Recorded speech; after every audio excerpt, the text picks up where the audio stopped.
All right, this week's notes will be over physical properties. It's kind of a transition between the states of matter, where we talked about melting, freezing, and you'll see those things tied in again, but with a few more concepts along with it. All right, first of all, we've discussed matter, volume, mass. Uh, we'll hit on density a little bit more this time. We'll actually start practicing it, and then we've talked about inertia and weight. All these terms, kind of think about. You can pause the video, kind of think about what they were, what they meant. Of course, matter and mass reflect each other. Volume was amount of space. Inertia was resistance to change, and then weight was about the gravitational pull, and that's what affected it. We knew that mass couldn't change, things like that. All right, we didn't transition and discuss states of matter and change of those states. Now we're talking about physical properties and changes, um, but not really any chemical changes this week. That'll be next week, and we'll sort of have to compare the two and make sure we understand the differences, because that's what on your TCAP test will be the main issues, is can you decipher which ones are which. It's pretty easy, just got to get a couple main differences down. All right, from here we've got your objectives here. Identify 6 examples of physical properties. That'll be the next one of the next 2 slides here. It's a big picture. All right, so you write those down. 6 examples of physical properties. Now, understand there's going to be a difference in properties, okay, and what makes it a physical property versus a change. Okay, so be sure you understand. If I ask you properties, talking about properties, changes, are just examples basically of when things change physical shape. All right, the second one here is how density is used to identify substances. How is it used? Why is it used? We'll get into all of that. All right, this one lists 6 examples of physical changes. Again, it says examples. I'll give you 2, and then we'll talk about maybe 4 more. And then the last one, explain what happens to matter during a physical change. All right, it's real simple, and it's going to be. We'll just keep repeating it as we go along. Make sure we read it into our heads a little bit. Okay, first of all, this is a unit visual. You'll notice it again. These are your 6 examples of physical properties. All right, and let me see here. We'll look at it a little closer, but you can see thermal conductivity, state, density, state being like the state it's in, solubility, ductility, malleability. And again, we'll practice these words as we go along. All right, now, and again, I'll come back to that slide because it'll be our first objective. But what are physical properties? Again, this will be a vocab term we'll have to do. We'll get back, but a physical property of matter can be observed or measured without changing the matter's identity. And this will be the key term to everything we do, physical or chemical. Does it change the identity, or does it not change the identity? In a physical change or physical property, it can be observed or measured without changing what it actually is. Okay, whatever you're talking about. Okay, and that's a physical property. Now, the 6 examples, we'll go back to it. Number 1 is thermal conductivity. So just draw a little 1 there. Okay, thermal conductivity. The rate at which something transfers heat. We'll talk about metals. You do in the summertime. How hot does that metal get? Okay, so how fast does it cool down? Has a lot of thermal conductivity. It picks up a lot of heat, releases a lot of heat, back and forth. Something like a rubber tire does not have a lot of thermal conductivity. Styrofoam cups don't have, because they block that heat. They soak it up. They don't let it pass through. And I'll talk about the example of a seatbelt in your car. If you let it sit there in the sun, then you touch that seatbelt, it feels like you've touched something that's going to light you up. But at the same time, again, that's the thermal conductivity. Okay, it heats up really fast, it cools down really fast. Number 2 is state. Okay, the physical form that exists. We just covered these. Okay, so everything that exists has to be a solid, liquid, or gas. Okay, so that's a physical property. Just what we talked about. So that's not a big deal. Number 3 is density. Okay, and it's defined as the mass per unit volume. Another way to say that is density, okay, equals mass divided by volume. That's what we'll use this whole time. Mass divided by volume. Okay, and also keep in mind, the more dense something is, the more heavy it is. Especially when you talk about water. The more dense it is, it's going to sink to the bottom. The less dense it is, it's going to float. Right? And we'll do that. We'll work a lab probably with some of these, maybe next week sometime, discussing physical and chemical changes, things like that. And it'll make more sense. Solubility, number 4. Basically, the ability of something to dissolve another substance. If you think about sugar, salt, things like that, they have a high solubility.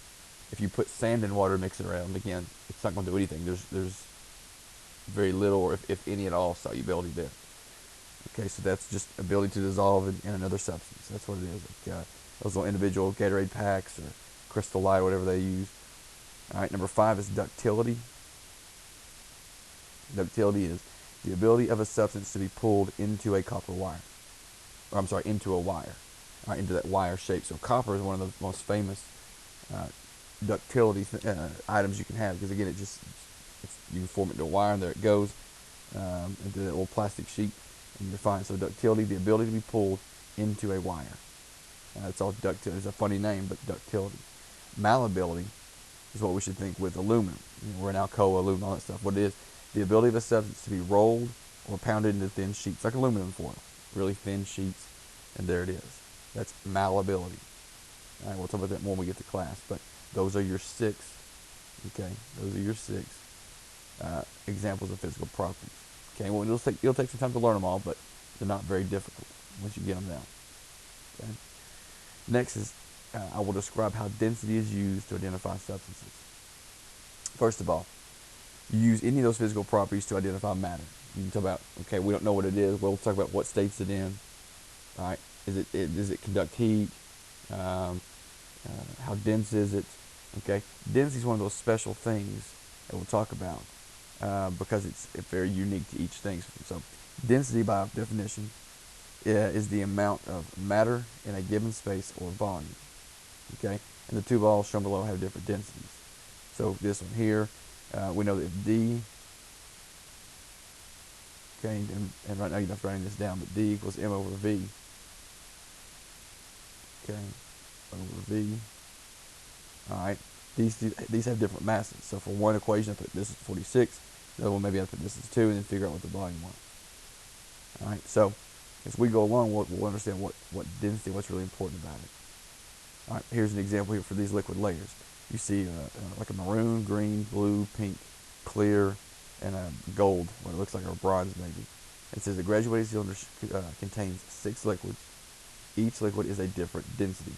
So if I asked you which one is the most dense, you would say which one is the most heaviest. Well, this one is the most dense because it's the one on the bottom. So again, this one right here is the most dense. If I said which one's the least dense, and you go up top and say, well, this one, because it's the one on top. It's not very heavy at all. It floats. All right, so here's a very important thing here. Okay, besides the fact of our original question, which was how density is used in substances. Knowing the density of a substance can also tell you what kind of substance it is, like oil versus water. Okay, there's a equation here. Let me see. Make sure. Okay, this is like my point here when I get there. So we'll look at oil versus water if I can get it together on Monday, and you'll see which one's more dense, less dense, and why. Now, when we solve for density, this is the thing we've got to understand.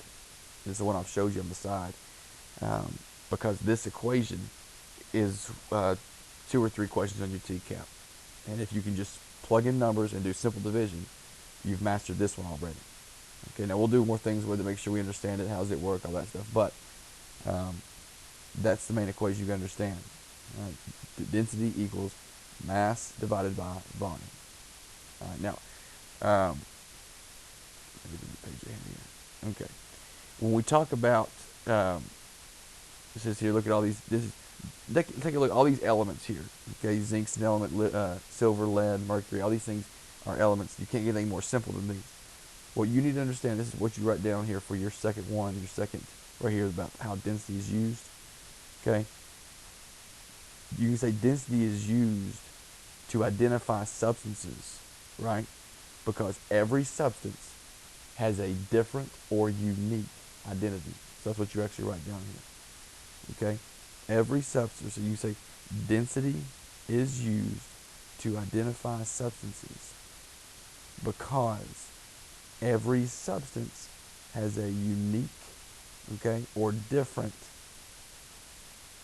density. Means everything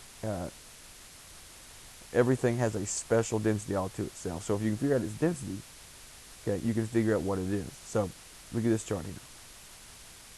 Here's the density for helium gas, that you put in a balloon, oxygen gas, water. Notice water is a 1.0. Okay, everything we compare will be to water. All right, is it more dense or less dense than water? So these two up here, 0.0 something, less dense. Oxygen, 0.0 something, less dense. 5 point, more dense. So if you look at it and say, okay, if I put this pyrite in water, it would sink because it's heavier than the water. Same thing with zinc, same thing with silver, same thing with lead, same thing with mercury. They'll all sink to the bottom there. So every substance has a unique density, a very special one, 7.13, 10.50. That's what helps us identify substances. That's why density is used all the time, because everything has something different. So be sure we understand that as we move along. Okay, every substance, okay, has a unique or special density to itself. Not the same, never the same. Now, 6 examples of physical changes. This should be easy for you. Okay, here's 2 examples, and you've got to come up with a few more. Okay, some examples of these changes shown below. First of all, we're melting a popsicle here, right? We're changing the state. At the end of the day, it's still a popsicle. We can gather up the liquid, refreeze it. It's a popsicle. Okay, so that's a physical change. There's nothing we changed deeply about it. All right, number 2 over here is a crushed aluminum can. All we did was change the shape of it. It's still an aluminum can, even though it's deformed. All right, it's still an aluminum can. Something else. If I were to break a window, that's number 3 here. If I were to break a window, okay, it's still glass, right? Glass didn't change, even though it's in 1,000 pieces. So that's a physical change. Let's see what's another one.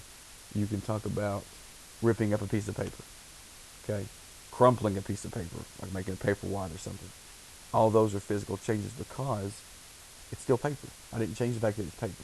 Okay, I just physically changed it. If I melt a candle and it's wax, okay, it's still a candle.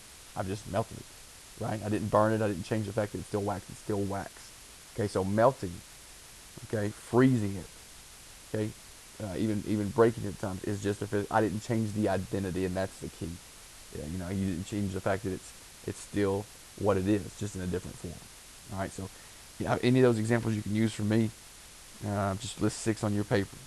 Okay. If you need to pause it and go back, pause it and go back. Lastly, explain what happens to matter during a physical change. Okay. This is it's on the next slide. Just a really easy statement here. All right, physical changes, all right, do not change the identity of the matter involved. Okay, you can do anything you want to do. You can change shape, you can change size, you can make it bigger, smaller, whatever, but you cannot change the identity. So what it's asking, what happens to matter during a physical change? All right, the bottom line is physical changes do not change the identity of the matter involved. Okay, the molecules, the atoms, they don't change. You can melt them, you can freeze them, all right. You can crumple them and rip them and break them and whatever, but again, the fact that it's still the same thing, just like the broken glass, right? It's still glass. It's just different. It's just in 1,000 different pieces. Okay, so those are the end of the notes. If you need to contact me, email me. You got questions before we get to school on Monday, you can email me, J Collett, COLLETT, at alcoaschools.net if you need to. Otherwise, you guys have a good rest of the weekend. We'll see you on Monday. Be prepared for a quiz now on Monday. Okay?